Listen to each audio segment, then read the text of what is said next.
In this episode of the Unstoppable Woman podcast, I am super excited to bring to you a compilation of stories from unstoppable women.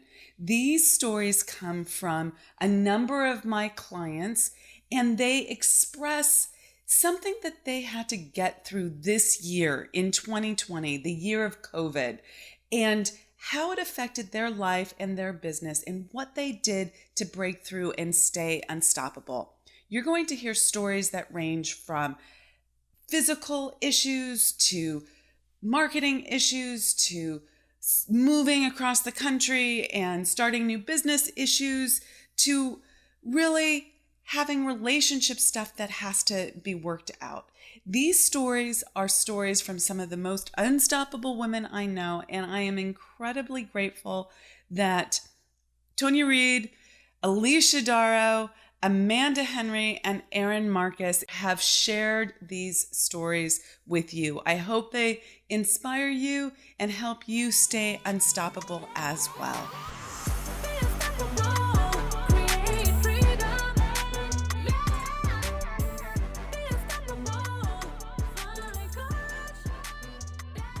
So how was I unstoppable in 2020? I wish I could tell you that what I'm going to tell you happened on purpose, but that's probably not true. I think what served me best this past year was the fact that I approached what I needed to do as if I just needed to learn a new skill.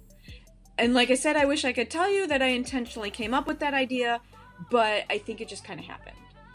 My primary way of getting clients is by speaking on stages. I travel nationwide and I speak on stages, and that's how I meet people and I make offers and I get clients. And I was so excited for 2020 because I had reached my goal of having 20 speaking gigs booked for the year. And then March hit, and by the middle of the month, pretty much all my gigs got canceled. And I went into a panic. But I do tend to be a natural problem solver. So the first solution I came up with was I tried to create what I called a cold traffic online funnel. I'm sure you've seen them where there's like an ad for a webinar that leads to something else. And somewhere down the line, you end up on the phone with someone buying their program. And I'd seen all these other people do it. And I've even bought some of those Facebook programs myself. And I spent a lot of time and money on building all that. And it didn't work. And it's not that it didn't work at all, but it didn't do anything near where I needed it to do. But as I was working on that endeavor, a lot of my speaking gigs actually came back.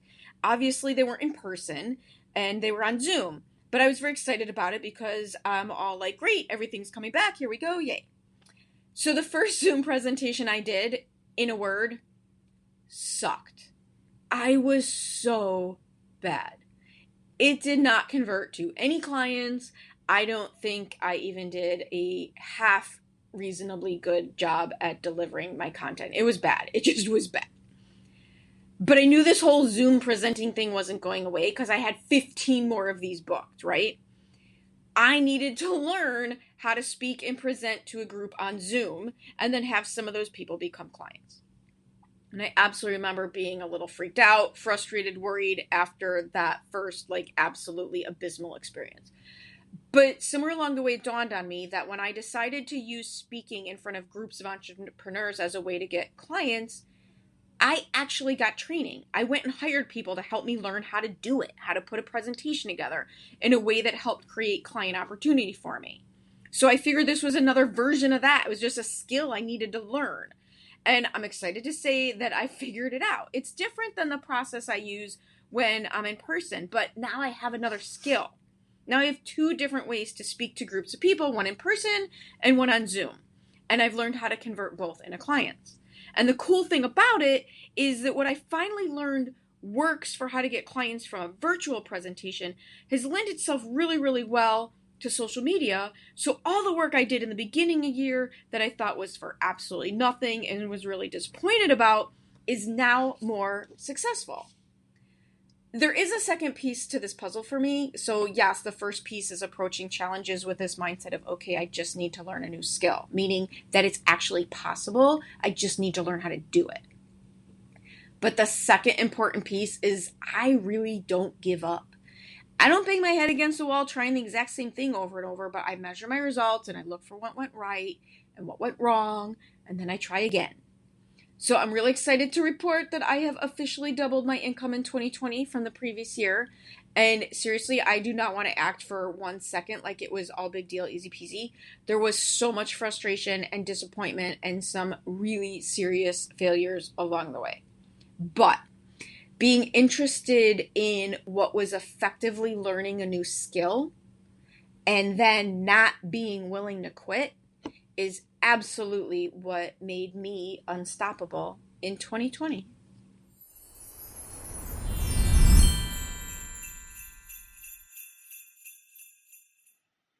Hi, this is Tanya Reid. I am a hairdresser in Charlotte, North Carolina, and I have a hair salon that I've had for 19 years. I've been a hairdresser for 30. And the biggest challenge that I experienced this year was COVID, when we had to close my business temporarily for COVID. And it really did throw me for a loop, but not in the way that I would have expected. Not at all. We shut down March 15th, about a week before the governor closed us, because my team looked terrified. So I stopped and I went to our beach place for a couple of weeks, and it took me about 3 weeks to really just stop. And I found myself one weekend in early April in my bed for 3 days, covers over my head, sobbing my heart out. And the people that know me accuse me of not having tear ducts. I'm not a big crier. I'd rather bop you in the nose and then go buy you a beer. I'm the mother of 4 boys, and that's just how I operate. I just keep on keeping on. And I was a mess. I was scaring my husband of 20 years. He didn't know what to do with me. My youngest son, 26, he didn't know what to do with me, and they kept trying to console me. And they were saying, "Oh, it's going to be okay. You'll be open again soon." And I said, "Guys, you don't get it. You don't get it. I'm freaking out because I fucking love this." And I thought, how am I going to go back? I realized I've been pushing the same boulder up the same hill, building teams, rebuilding teams, just on that hamster wheel. And it was the first opportunity that I had to stop. And as Amira says, more please. That's what I wanted. More please. More time for myself. More time for my head under the covers, if that's what I wanted to do. Or to read. I found a passion for writing. I've been wanting to write a book forever, and I finally had a chance to stop. So what I do, I reached out to Amira. I had a VIP day with her, my husband and I, and we went and we mapped out what we really, really want, what our big, big ass juicy life would look like. And it didn't look like anything we were doing.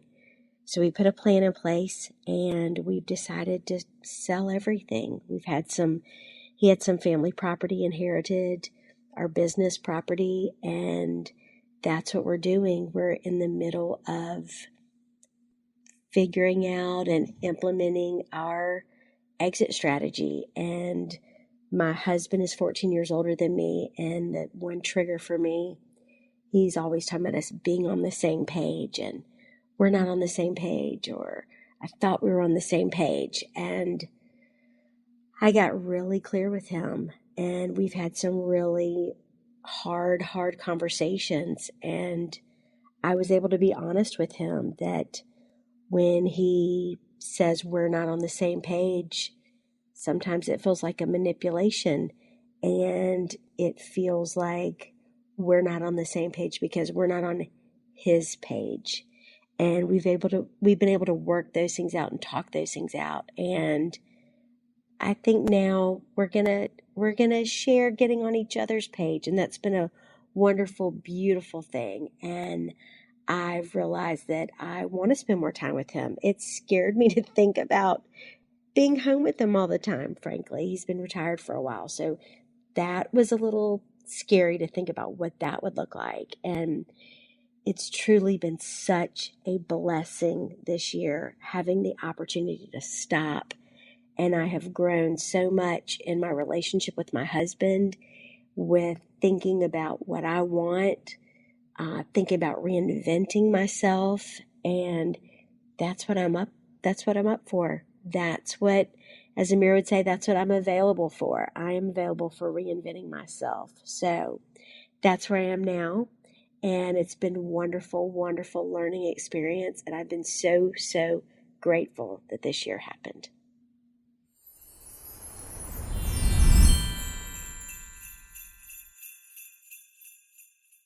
Earlier this year, I moved to Las Vegas and I brought with me my one Mustang horse that I've had now for a year and a half. And when I got to Vegas, I had no idea what I was going to do for a job with my life. I felt emotionally completely confused. It was very frustrating. And all along throughout my life, I had always loved horses. I had always had a huge passion for horses. So I thought, what if I really could build an actual lesson program? So joining Amira's program helped me truly launch that and be successful. I learned so much with the business breakthrough sessions and the Spirit of Wealth. It's been an incredible year. I've now gone from one horse to 10 horses in my stable and a full program. We have 18 riders right now that are working on their goals for this month, and it's just been amazing. But I really want to focus on that beginning stage, because from going from one horse to even 2 horses or 3 horses, it's really an overwhelming feeling, and it's, it constantly wears on you. How am I going to pay for this? What if something goes wrong? Can I really do this? Am I really a business person that can step into this? And I really had no idea, honestly. In my past, I've had a lot of wild times. I've been irresponsible with money.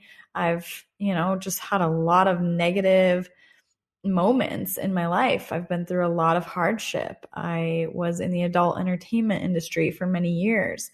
So leaving all that behind and really pushing myself to become a business person has been a struggle, and it's not been easy. But having the Spirit of Wealth sisters with me has made it incredibly worth it. When I've told my story at the beginning of the year to them, they had no guilt, no shame around it. It was kind of just facts, and it really strengthened me and provided me the leverage to be able to move forward so much faster. So I basically went from one horse to 10 horses, and I just kept adding them and kept developing the processes and the strategies needed around the business. But overall, there were things that went wrong left and right. We had so many issues. There were horses that got sick, and then other ones had to cover for them for lessons. We had lesson people that fell off the horses and were sad and never wanted to come back. We've had every problem under the sun. Right now we're dealing with insurance issues. So it's not like everything just falls in place and you have this dream life. But when people tell me now, oh, I wish I could be at the barn all day because, I have to work, so I can't, then it makes it that much more worth it to me to know that I've chosen this career and I've chosen this life for myself. And this is how I've handled it, is looking back and knowing that I've come so far and I have been completely unstoppable in this business. And it's been amazing to watch the growth and the transformation that's come through being the Spirit of Wealth and really growing through my business. It's been absolutely amazing. I feel like my self-image, my self-worth is absolutely changed. It's 110% better. It's amazing to see, how I've developed winning strategies through all the struggles that I've had my entire life. And now finally getting to look at it in different ways and use the laws and really, focus on the different points of my life where I was so stressed out, and really look back and say that's just the facts. That's what comes. That's the law of this or that, There's so many different ways that you can look at it now. And that gives me the strength to move forward and not put so much emotion around it. So if you are facing similar challenges, if you're just dreaming and hoping that maybe someday you can have your dream business, I'm here to tell you that while it's not easy, it's absolutely worth it, and it's amazing. And with the Spirit of Wealth or the Business Acceleration Bootcamp or any number of the things that Amira talks about, it will absolutely revolutionize your business. It's absolutely 250% worth it. And I'm so grateful that I stepped in and stepped forward. I would not be the person that I am today without Amira and her team. So I thank you, and thank you all for listening. And please feel free to reach out. I'm Amanda Henry, founder of Horseback Riding Club here in Las Vegas.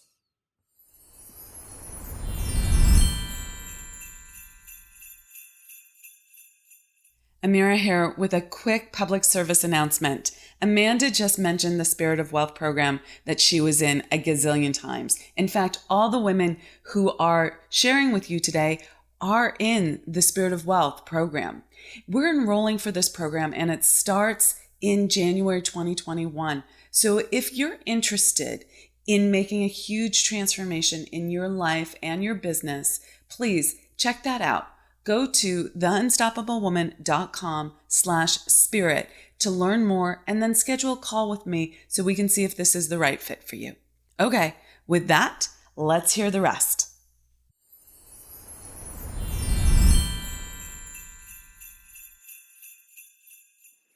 It was the middle of the night, amidst the monotony of the pandemic, and I fell headfirst down a flight of stairs. I came to as my body tumbled and landed at the bottom. I was completely bewildered. How did I get here? Can I move? I wiggled my fingers and toes. I thought, how did I get from point A, the bathroom, to feeling my body violently being propelled downwards when my end point was supposed to be back in bed next to my sleeping husband? Then I noticed how I have never seen my home from this angle. The stairwell looked expansive. I felt disjointed. Trying to piece it all together was not something I could do in that moment. Full awareness was elusive. I heard my husband call out. Having been woken by unfamiliar sounds, I made a feeble attempt to call out before he found me while I was crumpled on the bottom of the stairs. He sleepily helped me up while trying to make sense of it. We slowly navigated back up the stairs when I fainted a second time, this time my fall being broken by my dog. What was happening? Earlier that day, around 9 a.m., I had sudden and acute abdominal pain. It lasted all day, nagging me, trying to get my attention. There was no relief from ibuprofen or my go-to yoga poses. All day, I couldn't get comfortable. I felt bloated, and it was hot that day. Middle of July, sweltering hot. I didn't want to eat much because I figured whatever I ate was causing this discomfort.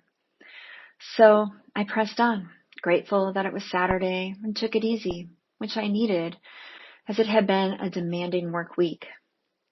Then I surrendered to an early bedtime. I figured all would be resolved by morning. An ER visit and many doctor's appointments later, there wasn't a clear diagnosis to explain my fainting spells. It could have been what looked like a ruptured ovarian cyst that presented on the CT scan, but it didn't explain the second fainting. I had never fainted before. While this wasn't reassuring, my gut told me what I needed to know. The good news is that while I suffered only a few broken vertebrae, I was able to fully recover. And because I don't believe in accidents, and I knew that I had a role in this, I had to dive in. What was at the heart of this experience? Yes, the pain that day was due to the ruptured cyst, but I had to ask, what lies beyond the cyst? Late in 2019, I had an income breakthrough and accepted a new position at a different organization within the same industry. Joining a new company after 16 years at my former employer was incredibly exciting, and I knew it would be challenging. I'm a marketing leader in the architecture, engineering, and construction industry. A few months after joining, the pandemic hit, and our focus shifted fast into response, recovery, and resilience. At that time, I was still new, establishing myself, working long days and weekends. From day one at the new company, I felt I was always on and in go mode. It was exhilarating and it was intense.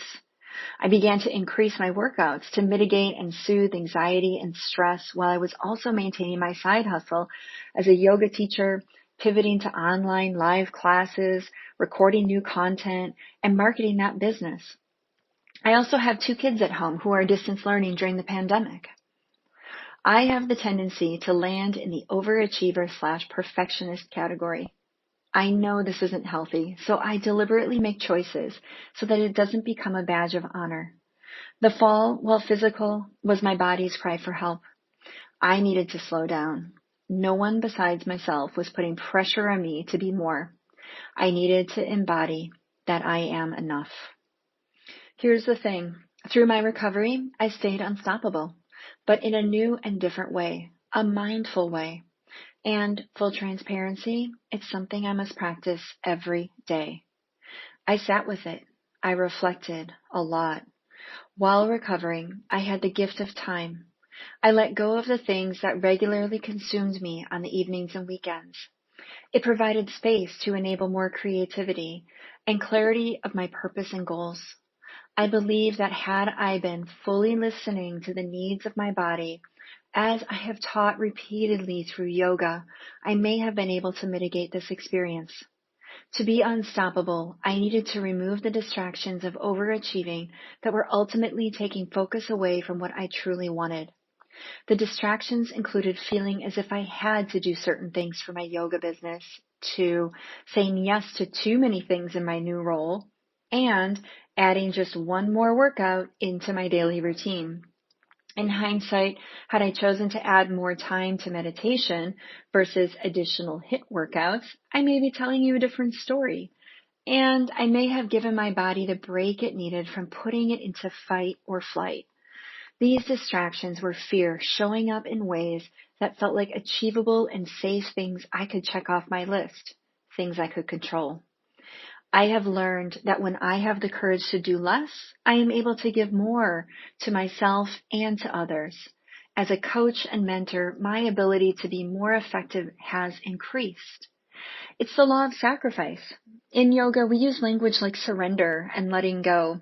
As a high performer and achiever, this was a difficult and important lesson to learn, and I'm working on unpacking that too. Letting go enabled valuable hindsight. Here are 5 lessons I learned from my experience. Number 1, remembering that I am enough. I am now able to show up as my full self. Whenever I feel insecure and the imposter syndrome mindset creeps in, I stop, take a breath, course correct, and become aware of the doubting chatter in my mind. Awareness is the first step. These thoughts are distracting, counterproductive, and take me away from my true purpose. Number 2, breathe, slow down, and lean into it. I learned that when I don't give myself the time to slow down, process, and think, because that is how I do me well, and if I have too many things to think about, I chase in circles instead of directing that energy into forward momentum. This is inefficient and a waste of time. Number 3, do less. This is for all of the overachievers out there. I see you. I have learned that by doing less and letting go of distractions, I have closed the gap on time in achieving my goals, and it's become easier to make progress. Number 4, stay true to purpose and intention. I learned that when I stay true to my purpose, I am better able to walk the talk and model this behavior with the many people whom I influence. Number 5, and be aware that fear can present as distractions. Sometimes we busy ourselves in ways that pull us away from our true purpose and intention. Sit with it. Be courageous and lean into what those distractions represent. I am grateful for the opportunity to share, to tell my story with the hope that this benefits at least one person. Stay aware, mindful, strong, and true. Thank you.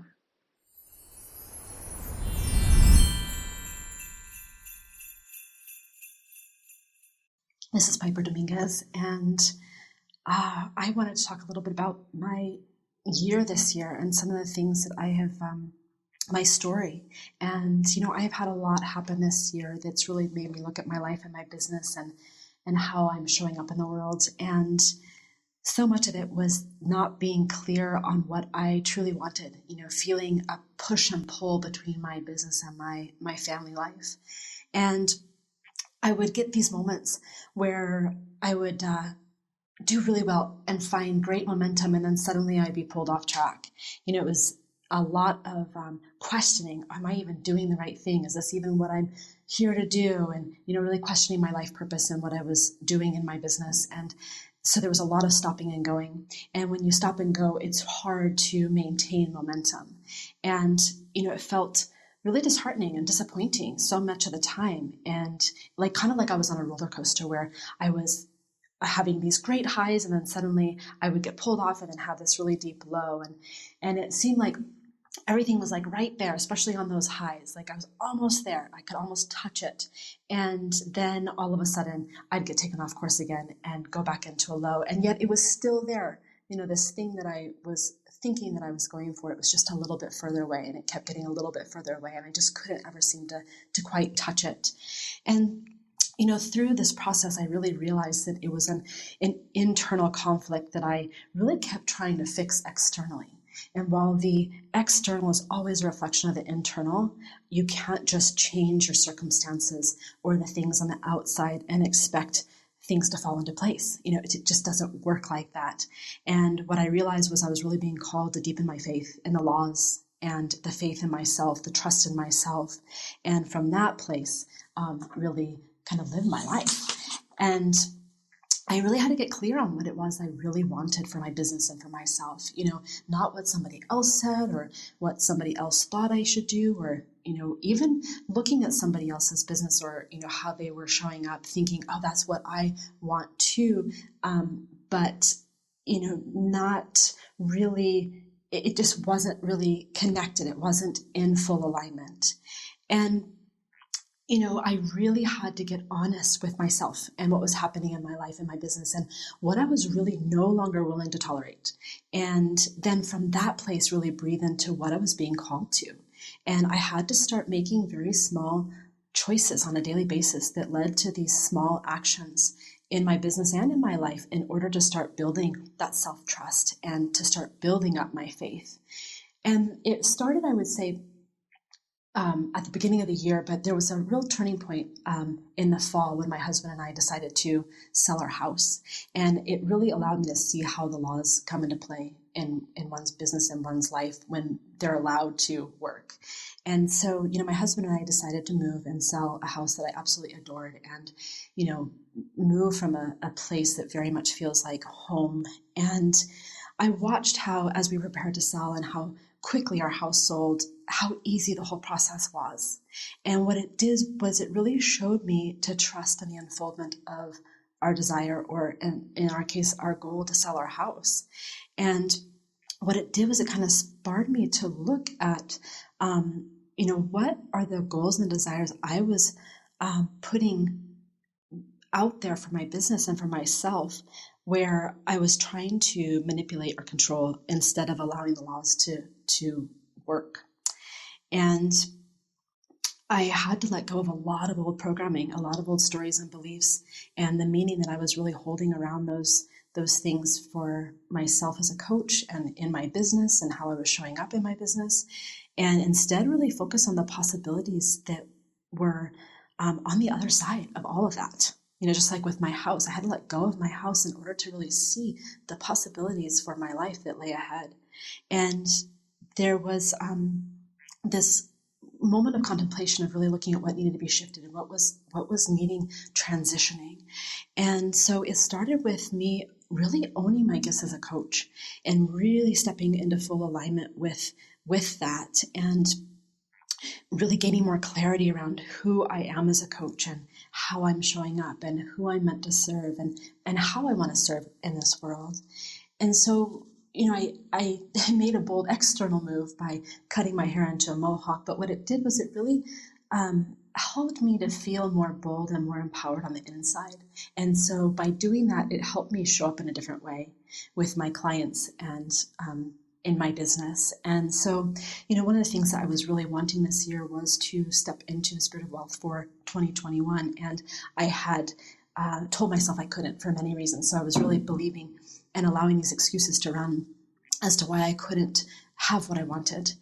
And so the hair comes into play because I finally got honest with myself and realized that that is exactly what I needed for not only my business growth, but for my own personal growth for next year.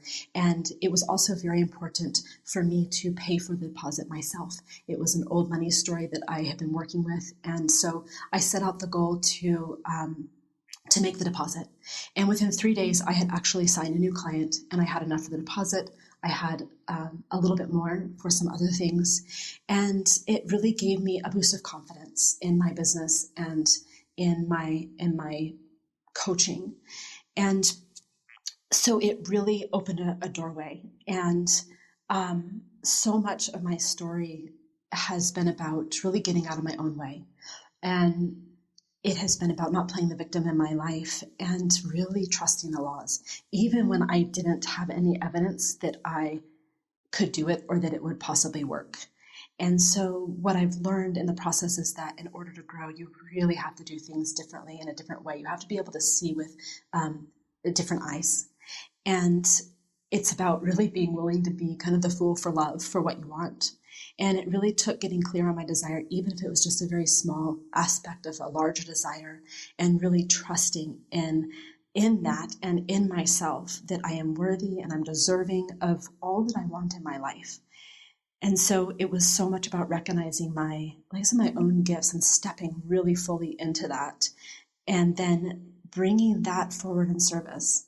And so it's helped me to really think about turning the light away from myself. Because when we keep our light within, it's selfish. And I didn't see that before. And so when you turn your light on others, as I've done, it allows them to really shine their light brightly. And in return, then I am able to really recognize more of my own light and offer it more out in service to the world.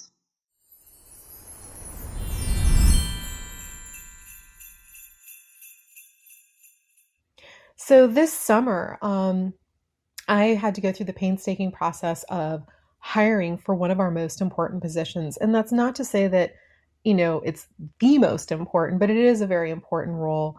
And as I try to impress upon people, you're part of a wheel, and everything that you do, the decisions you make, any mistakes you make, and when you get things right, that all affects everybody around you. It's, we're a cohesive group. And it's really important to have everybody working together as a team. So you're not in your own little silo, even though it may feel that way, especially if you're working virtually. And so anyway, I had gone through the painstaking process of going through all these interviews and taking time out of the business, sitting with everybody half an hour, maybe longer sometimes, re-interviewing people, taking notes, checking references, pondering what they would say, and finally making a decision on somebody. We started to onboard them. I took time out of my weekend to try and get them, going a little bit faster. And when I came in on Monday morning, I get an email saying, now that I've had some time to do a little homework on taxes and how they're done for people working from home, I don't think I want to do this anymore. So I, of course I was a little irritated, and I thought, well, that's something you should have done ahead of time. Okay, fine. Back to the drawing board. Let's move on. I hire somebody else. And I think I've found a great person.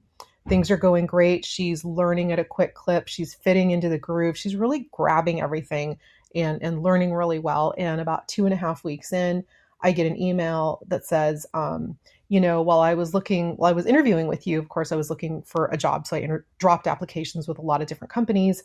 And one of the companies I applied to is a company I used to work for. And it's a company that I really wanted to go back to. So I'm going to go ahead. They've offered me a job. I'm going to go ahead and take that. Thank you for everything. No need to keep investing in me. Let me know what you want me to do to wrap up everything. And I just completely was so blindsided and upset. that anybody would think that it's okay to give somebody basically 2 days notice and say, hey, I'm leaving, is very upsetting. And I thought, well, maybe it's just me and my perception. Maybe it really is 2 weeks notice. Let's see what happens. So I sent her an email and I said, yes, thank you for the offer. I would love for you to help wrap up some things. Here's what you can do. Let me know. And she wrote me back the next day and said, okay, this is all done. If I don't hear from you by 4 o'clock today, I'm going to go ahead and just assume that we're done, and I'll go ahead and disconnect my company email. So not only was this person giving less than 2 weeks notice, that's not even 48 hours notice, she was giving less than 24 hours notice. And I was mad. I was really upset. I was really frustrated. I sat there thinking, what did I do wrong? Why is this happening? Okay, so enough of the pity party. Let's move on and hire someone else. I hired somebody else. And about 3 weeks into the whole thing, just, hey, listen, I'm not sure this is really a fit for me. I'm not really, really enjoying the work. And I think I'd rather, go in the direction of doing more research or whatever it was. And it was just a really frustrating time for me, because for me, being professional is not just showing up in a suit or showing up ready to go to work and being on time. It's how you handle yourself all the way around. And I couldn't understand why it was okay in anybody's mind to give less than 2 weeks notice, to behave the way they were behaving. And it was really frustrating. And in that frustration, I realized, you know what, if I'm really going to be honest with myself, there's something here for me to learn. I don't know what it is. I don't know why this is happening now, but I'm really uncomfortable. And my goal is to get what I can out of this experience, to learn and to move my way through it as quickly as possible so I can get to a different level, another level in my business where I'm happier and we have that cohesive team that I really want. So for me, I decided that in wanting to learn from the lesson, that meant keeping my head down, really going back to the principles and going, okay, let's look at this. Don't take things personally. It's just a process, and it's only going to have any meaning depending on the meaning that I give it. And I decided I'm going to make this a positive thing, and I am going to work my way through this as quickly as possible. So I did. And I became very good at hiring people in a very short period of time, and hiring great people as well. And it really made the process a lot better. It also made me look back and realize how I was making the process so difficult. I was taking a lot more steps than were necessary. And I was really kind of overthinking things. So looking back on it, I'm really grateful for the experience. If for nothing else, it gives a great story, but also just a great lesson in keeping on and, just really staying focused and, not getting too heady about things. Hey there, my friend. Do you resonate with what you just heard? Then head over to our free resource page and get more of our good stuff, including our free Unstoppable Woman Playbook and Money Breakthrough System. You'll find that and more at theunstoppablewoman.com/free stuff. Thank you so much for listening. Please subscribe, and I'll see you in the next episode.